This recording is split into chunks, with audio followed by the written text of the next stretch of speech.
నానాటికి ధీమా సడలుతున్నదా? కేవలం 4,000 మంది ఓటర్లను చేజారిపోకుండా క్యాంపులకు తిప్పిన టీఆర్ఎస్ భవిష్యత్తులో జరిగే అసెంబ్లీ ఎన్నికలకు ఏ వ్యూహం అవలంబిస్తుంది? సుమారు 3 కోట్ల మంది ఓటర్లలో ఎంత మందిని క్యాంపులకు తరలించగలుగుతుంది? అది సాధ్యమేనా? సొంత పార్టీ నేతలే పట్టు తప్పుతున్నప్పుడు ప్రజలను కంట్రోల్ చేయగలుగుతుందా? వారి మనసులను గెలుచుకోవడానికి బదులుగా ప్రలోభాలతో ఆకర్షించడం సాధ్యమా?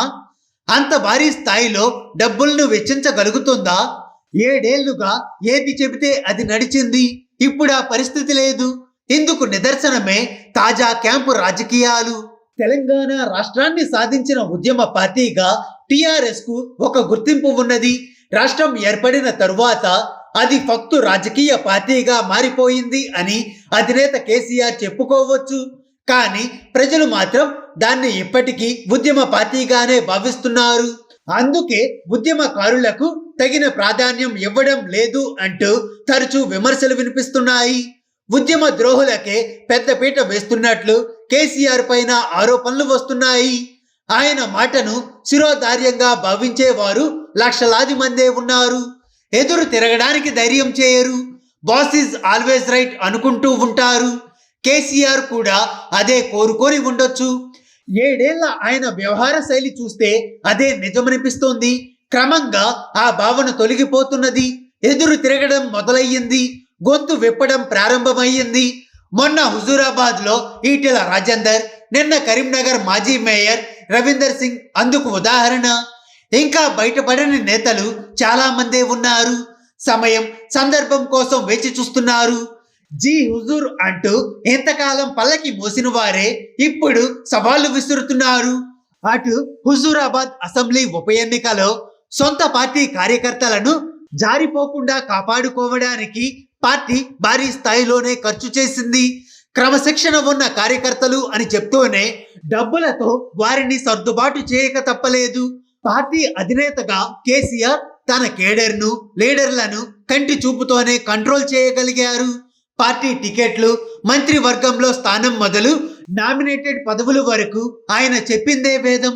ఆశించడం వరకే తప్ప డిమాండ్ చేసే పరిస్థితి లేదు. ఎంతటి వారైనా ఎస్ బాస్ అనాల్సిందే. ఇక ప్రతిపక్షాల సంగతి సరే సరి. అసెంబ్లీ వేదికగా ప్రశ్నించడాన్ని, విమర్శించడాన్ని కేసీఆర్ సహించలేదు. నయానో భయానో విపక్ష నేతలను లాగేసుకున్నారు. ఏకంగా కాంగ్రెస్, తెలుగుదేశం శాసనసభ పక్షాలనే తన పార్టీలో విలీనం చేయించగలిగారు. రాజకీయ చాణక్యంలో తనకు తానే సాటి అనే ధోరణి ఆయన ప్రదర్శించగలిగారు. శివుడాజ్ఞ లేనిదే తరహాలో ఆయన ఓకే అంటేనే ప్రగతి భవన్లోకి ఎంట్రీ. చివరకు మంత్రులకు ఇది తప్పలేదు. అనుమతి లేకుండా ప్రగతి భవన్లోకి ఏ స్థాయి వారికైనా ప్రవేశం లేదు. అడిగితే తప్ప పార్టీ నాయకులు పెదవి విప్పే సాహసం చేయరు. అధినేతపై బహిరంగంగా కామెంట్ చేసే ధైర్యం ఎవరికీ లేదు. 7 ఏళ్లుగా జరుగుతున్న ఈ పరిస్థితి ఇప్పుడు క్రమంగా మారిపోతున్నది. హ్యూమిలియేషన్ కు గురవుతున్న వారు నర్మగర్భంగా, సందర్భానుసారంగా గొంతు విప్పుతున్నారు. అందరూ ఈటెల రాజేందర్, రవీందర్ సింగ్లు కాకపోవచ్చు, కానీ సమయం వచ్చినప్పుడు నిర్ణయం తీసుకోవాలి అన్న భావనతో ఉన్నారు. క్రింది స్థాయిలో ఉన్న స్థానిక సంస్థల కౌన్సిలర్లు సైతం ఇప్పుడు అధినేతకు ఎదురు చెప్పడానికి వెనుకాడడం లేదు. ఎంతకాలం ఏది చెబితే అది నడిచిన పార్టీలో ఇప్పుడు పట్టు సడలుతున్నది. నాయకత్వానికి ధీమా సన్నగిల్లుతున్నది. క్రమశిక్షణ కలిగిన 60 లక్షల మంది సైన్యం ఉందంటూ పార్టీ వర్కింగ్ ప్రెసిడెంట్ కేటీఆర్ చాలా సందర్భాలలో గొప్పగా చెప్పుకున్నారు. ఆ క్రమశిక్షణ కలిగిన వారినే ఇప్పుడు చేజారిపోకుండా చూసుకోవాల్సి వస్తున్నది. క్రాస్ ఓటింగ్ జరగకుండా క్యాంపులకు, రిసార్ట్లకు తరలించాల్సి వచ్చింది. రోజు లక్షలాది రూపాయలను ఖర్చు చేయాల్సి వచ్చింది. దైవ దర్శనాలకు తీసుకువెళ్లాల్సి వచ్చింది. చివరకు సెంటిమెంట్ గా దేవుని మీద ప్రమాణాలు చేయించాల్సి వచ్చింది. పసుపు కుంకుమలను వాడక తప్పలేదు. అయినా క్రాస్ ఓటింగ్ ను నివారించలేకపోయింది. కరీంనగర్లో కానీ, ఖమ్మంలో కానీ, చివరకు మెదక్లో కానీ ఇదే ప్రతిబింబించింది. విపక్ష పార్టీలు వాటికి ఉన్న స్వంత బలం కంటే ఎక్కువ ఓట్లను సంపాదించగలిగింది. టీఆర్ఎస్ కు చెందిన ప్రజాప్రతినిధులే ఈ ఓట్లు వేశారు అన్నది బహిరంగ రహస్యం. సాక్ష్యాలు, ఆధారాలు లేకపోవచ్చు. పార్టీ క్రమశిక్షణకు కట్టుబడి ఉన్నట్లయితే క్యాంపులకు రిసార్ట్లకు తరలించాల్సిన అవసరం ఎందుకు వచ్చింది అన్న ప్రశ్నలకు సమాధానం దొరకదు. వారిపై నమ్మకం లేదు అనేది తేటతెల్లం. డబ్బులతో కంట్రోల్ చేయక తప్పలేదు. ఇంతకాలం విపక్ష పార్టీల నుంచి లాగే అఫెన్స్ ఎత్తుగడలను అమలు చేసింది. కానీ డామిట్ కథ అడ్డం తిరిగింది తరహాలో ఇప్పుడు డిఫెన్స్ మోడులోకి వెళ్ళింది.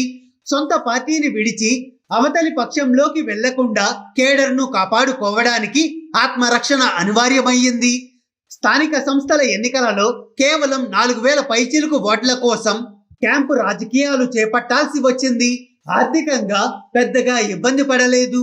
మంత్రులను, ఎమ్మెల్యేలను, ఎమ్మెల్సీలను, సీనియర్ నేతలను వారి వెంట టీం లీడర్లుగా పంపిన క్రాస్ ఓటింగ్ నుంచి తప్పించుకోలేకపోయింది. స్థానిక సంస్థల ఎమ్మెల్సీ ఎన్నికలలో ఖమ్మం జిల్లాలో సొంత పార్టీ ఓట్లను కూడా పొందలేకపోయింది. పైగా 100కు మించి బలం లేని కాంగ్రెస్ పార్టీ ఏకంగా 242 ఓట్లను పొందగలిగింది. టీఆర్ఎస్ నుంచి క్రాస్ ఓటింగ్ కాంగ్రెస్ వైపు మళ్ళింది అనేది స్పష్టం. సరిగ్గా దీన్నే సత్తుపల్లి ఎమ్మెల్యే వెంకట వీరయ్య పార్టీ లోతుగా సమీక్ష చేయాల్సిన అవసరం ఉంది అని వ్యాఖ్యానించక తప్పలేదు. గెలిచిన అభ్యర్థికి సైతం పూర్తి స్థాయి సంతృప్తి లేదని ఆ పార్టీ నేతలే చెప్తున్నారు. కేవలం 4,000 మంది ఓటర్లను చేజారిపోకుండా క్యాంపులకు తిప్పిన టీఆర్ఎస్ భవిష్యత్తులో జరిగే అసెంబ్లీ ఎన్నికలకు ఏ వ్యూహం అవలంబిస్తుంది? సుమారు 3 కోట్ల మంది ఓటర్లలో ఎంతమందిని క్యాంపులకు తరలించగలుగుతోంది? అది సాధ్యమేనా? సొంత పార్టీ నేతలే పట్టు తప్పుతున్నప్పుడు ప్రజలను కంట్రోల్ చేయగలుగుతుందా? పార్టీ మనసులను గెలుచుకోవడానికి బదులుగా ప్రలోభాలతో ఆకర్షించడం సాధ్యమా? అంత భారీ స్థాయిలో డబ్బులు వెచ్చించగలుగుతుందా? 7 ఏళ్లుగా ఏది చెబితే అదే నడిచింది. ఇప్పుడు ఆ పరిస్థితి లేదు. ఇందుకు నిదర్శనమే తాజా క్యాంపు రాజకీయాలు. ఇది నైతికమా కాదా అనేది వేరే చర్చ. ఆ మాటకొస్తే కర్ణాటక సహా అనేక రాష్ట్రాలలో బీజేపీ నడిపిన క్యాంపు రాజకీయాలు ప్రజలకు తెలియందేమీ కాదు. ఇప్పుడు టీఆర్ఎస్ పార్టీ ముందు పెద్ద సవాళ్లే ఉన్నాయి. హుజూరాబాద్ లో దళిత బంధు లాంటి భారీ పథకాన్ని ప్రయోగించిన వ్యూహం బెడిసికొట్టింది. క్యాంపులు పెట్టిన సొంత పార్టీ కేడర్ను క్రాస్ ఓటింగ్ నుంచి నివారించలేకపోయింది. వివిధ సెక్షన్ ప్రజలలో పార్టీ అధినేత ప్రభుత్వం పట్ల వ్యతిరేకత పెరుగుతున్నది. రైతు బంధు ఇచ్చిన వడ్ల కొనుగోలుపై రైతుల్లో అసంతృప్తి పెరిగింది. రాష్ట్రంలోని పరిస్థితులు ప్రతికూలంగా మారుతున్నాయి. ఉద్యమ పార్టీగా మొదలైన టీఆర్ఎస్ ప్రస్థానం వరుసగా 2 సార్లు అధికారంలోకి వచ్చింది. 3వ విజయం సాధించి హ్యాట్రిక్ కొట్టాలి అనుకుంటున్న టీఆర్ఎస్ సవాళ్ల నడుమ స్వారీ చేస్తున్నది. పార్టీలోనే భిన్న స్వరాలు, తిరుగుబాటు, అసంతృప్తి వ్యక్తమవుతున్నాయి. ఇకపై అసెంబ్లీ ఎన్నికలలో ప్రజల ఆదరణను ఎలా చూరగొంటుంది అన్నది ఆ పార్టీ నేతలను వేధిస్తున్న ప్రశ్న. హాయ్ ఫ్రెండ్స్, మా టుడే టుమారో యూట్యూబ్ ఛానల్ చూస్తున్నందుకు చాలా థ్యాంక్స్. మరిన్ని లేటెస్ట్ వీడియోస్ కోసం వెంటనే సబ్స్క్రైబ్ చేయండి. అలాగే ఈ బెల్ ని కూడా రింగ్ చేసేయండి. మా నోటిఫికేషన్స్ అన్ని మీ మొబైల్లో వస్తాయి. అలాగే మా వీడియోస్ మీకు నచ్చితే లైక్ చేయండి, షేర్ చేయండి, నచ్చకపోతే కామెంట్ చేయండి.